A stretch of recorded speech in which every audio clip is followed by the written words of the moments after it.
Hello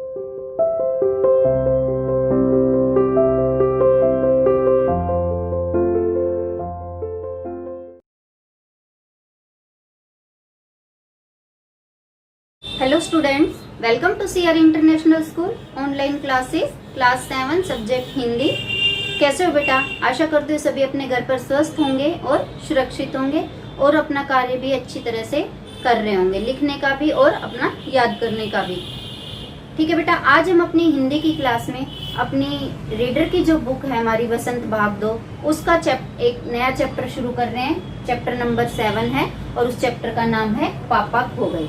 इस lesson में जो है बेटा, जो लेखक है हमारे, उन्होंने जो आजकल एक ये घटना चली हुई है, जो घटनाएं होती है जैसे कि बच्चों को उठा लेना, उस घटना को प्रकाशित करते हुए बच्चों को कुछ न कुछ समझाने का, अपनी जिम्मेवारी समझने का, इस तरह से इस चैप्टर में जो है संदेश दिया गया है। किस तरह से हम इन वारदातों से हम बच सकते हैं वो बताया। इसके लेखक जो है विजय तेंदुलकर है। इसमें लेखक विजय तेंदुलकर ने जो एक घटना आजकल बहुत होती हैं, बच्चों को उठाने वाली, बच्चों को लोग उठा ले जाते हैं, उस पर ये चैप्टर जो है ये एक नाटक के रूप में प्रस्तुत किया है। और इसमें किस तरह से हम उन घटनाओं से बच सकते हैं और अपनी सुरक्षा कर सकते हैं वो इस पाठ में दिखाया गया है। ठीक है बेटा, यहाँ पर जो है इस चैप्टर में पात्र हैं। पात्र क्या होते हैं? कैरेक्टर जो होते हैं वो कौन कौन है? देखो, बिजली का खंबा है, एक पेड़ है, एक लेटर बॉक्स है, एक कौवा है, एक नाचने वाली है, एक लड़की है और एक आदमी है। 1 2 3 4 5 6 7, ये 7 कैरेक्टर हैं। यही आपस में बातें करते हैं। इस चैप्टर में कौन किसको क्या कहता है वो सभी इस चैप्टर में है। इसमें क्या होता है बेटा, जो ये हमारे ये होते हैं, ये बिजली का खंबा, पेड़, लेटर बॉक्स और कौवा और एक नाचने वाले, एक लड़की और आदमी, ये सभी मिलकर एक नाटक करते हैं। और ये जो सजीव, ये निर्जीव चीज़ें हैं, इस पाठ में ये भी सजीव दिखाई गई हैं। जैसे बिजली का खंबा है, ये भी बोलता है, पेड़ भी, लेटर बॉक्स भी, कौवा तो वैसे ही हमारी सजीव चीज़ है। एक नाचने वाली, एक पोस्टर में एक नाचने वाली की फ़ोटो है, वो भी यहाँ पर सजीव दिखाई गई है। ये लड़की तो यहाँ पर है ही, एक आदमी और लड़की, ये तो है ही सजीव। ये सभी मिलकर एक इस चैप्टर को आपस में बातें करते हुए जो है कंप्लीट करेंगे। ठीक है, चलिए देखिए अब यहाँ पर सिचुएशन क्या है कि ये जो नाटक है, ये जो पाठ है, इसमें किस तरह का माहौल सामने है। क्या है? सड़क है, रात का समय है, समुद्र के सामने फुटपाथ, एक समुद्र है और उसके सामने जो है एक फुटपाथ है। फुटपाथ पता है बेटा क्या होता है? जो सड़क के दोनों तरफ जो एक थोड़ी ऊंची सी जगह होती है जिस पर लोग पैदल चलते हैं, वो फुटपाथ।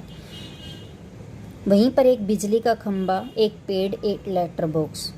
दूसरी ओर धीमे प्रकाश में एक सिनेमा का पोस्टर, यानी कि एक बिजली का खंबा है, उस पर हल्की हल्की लाइट जल रही है और उस लाइट से जो है एक दूसरी दीवार पर जो एक पोस्टर लगा हुआ है किसी फिल्म का, और उसमें एक लेडीज़ की नाचते हुए की फ़ोटो है।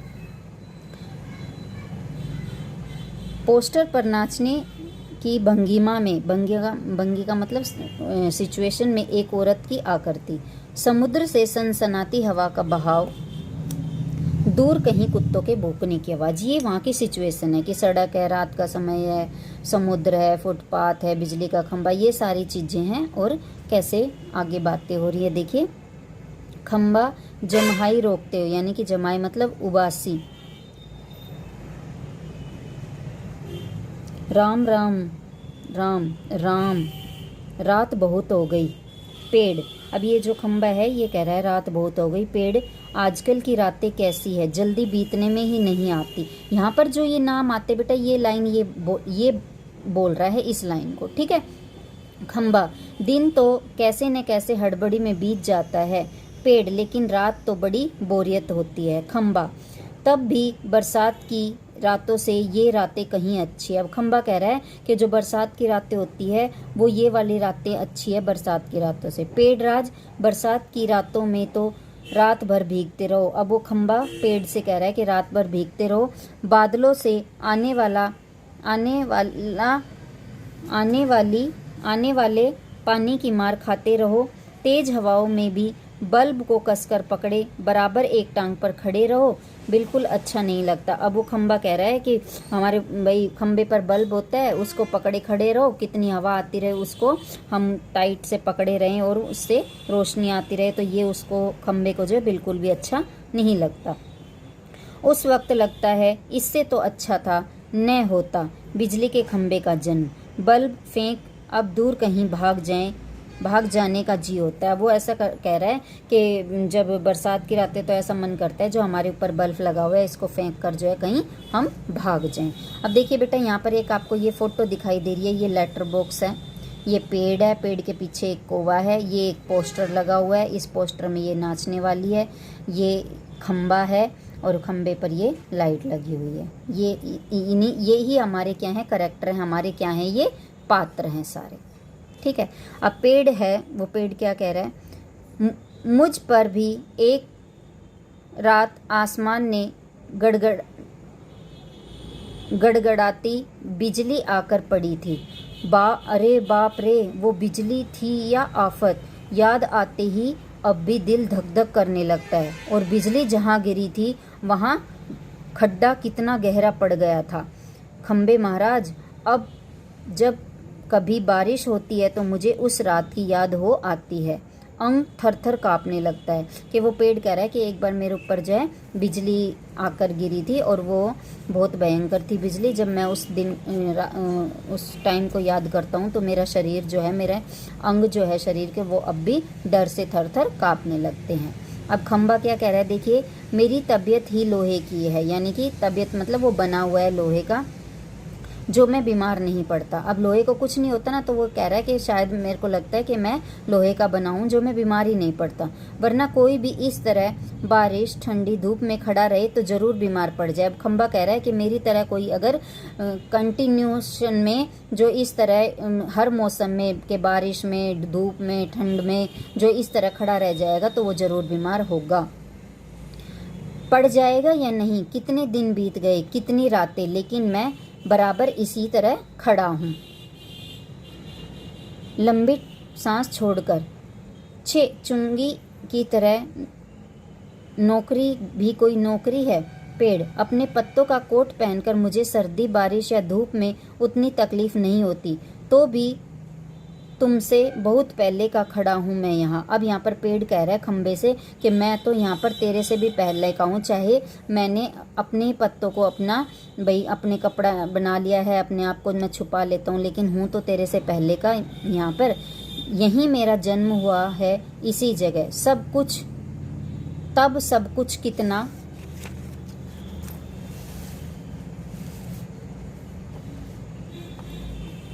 अलग था यहाँ।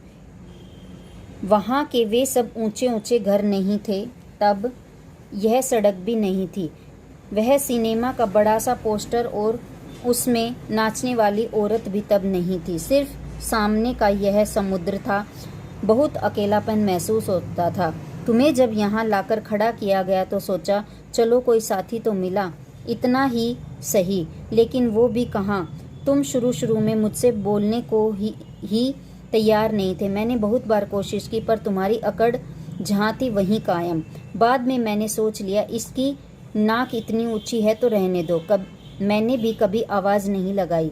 हाँ, अपना भी स्वभाव ज़रा ऐसा ही। अब यहाँ पर ये कौन है, ये पेड़ बोल रहा है कि मैं तो यहाँ बहुत पहले से हूँ, कि जब तेरे को लाया गया यहाँ पर तो मैंने सोचा कि चलो मेरे को एक साथी मिल गया है, मैं इसके साथ अपना टाइम बिता लूँगा। पर पेड़ ये कह रहा है कि खंबे से कह रहा है कि तू तो बहुत अकड़ वाला है, मैंने तेरे से कई बार बात करने की कोशिश की और तूने बात मेरे से नहीं की, तो मैंने भी सोचा कि यही इतनी इसकी ऊंची नाक है, यानी कि यही इतनी अकड़ में है, तो मैं भी इससे क्यों बोलूँ।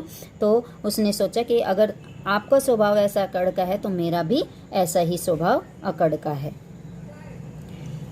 खंबा, और एक दिन जब आंधी पानी में मैं बिल्कुल तुम्हारे ऊपर आ पड़ा। अब वो खंबा कह रहा है पेड़ से कि मैं एक दिन बहुत जोर कहीं आंधी तूफान आया था जब मैं तुम्हारे ऊपर आ पड़ा था। पेड़, बाप रे कैसा था वो आंधी आंधी पानी का तूफान। अब खंबा तुम खड़े थे इसलिए मैं कुछ संभल गया। हाँ, तुमने मुझे ऊपर का ऊपर झेल लिया, वह अच्छा हुआ, चाहे तुम खुद काफ़ी जख्मी हो गए। बाद में मेरा गुरूर भी चढ़ गया और अपनी दोस्ती हो गई। यहाँ पर क्या है बेटा, एक बार बहुत ज़्यादा आंधी तूफान आया था, जो खंबा था वो पेड़ के ऊपर गिर गया, पेड़ नीचे और खंबा उसके ऊपर। तो वो जो खंबा था वो पेड़ का शुक्रिया अदा करता है कि भाई तूने मुझे बचा लिया, तुम खुद जख्मी हो गए और मेरे को बचा लिया। तो इस घटना के बाद जो है पेड़ की और खंबे की दोस्ती हो गई और पेड़ कह रहा है आज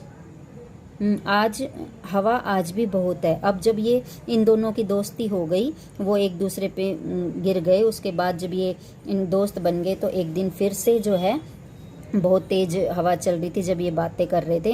तो इसके बाद जो है बेटा हम अब अगली क्लास में पढ़ेंगे। मैंने आपको यहाँ तक पढ़ दिया है कि जहाँ तक पेड़ की खंबे की और पेड़ की दोस्ती हो गई थी।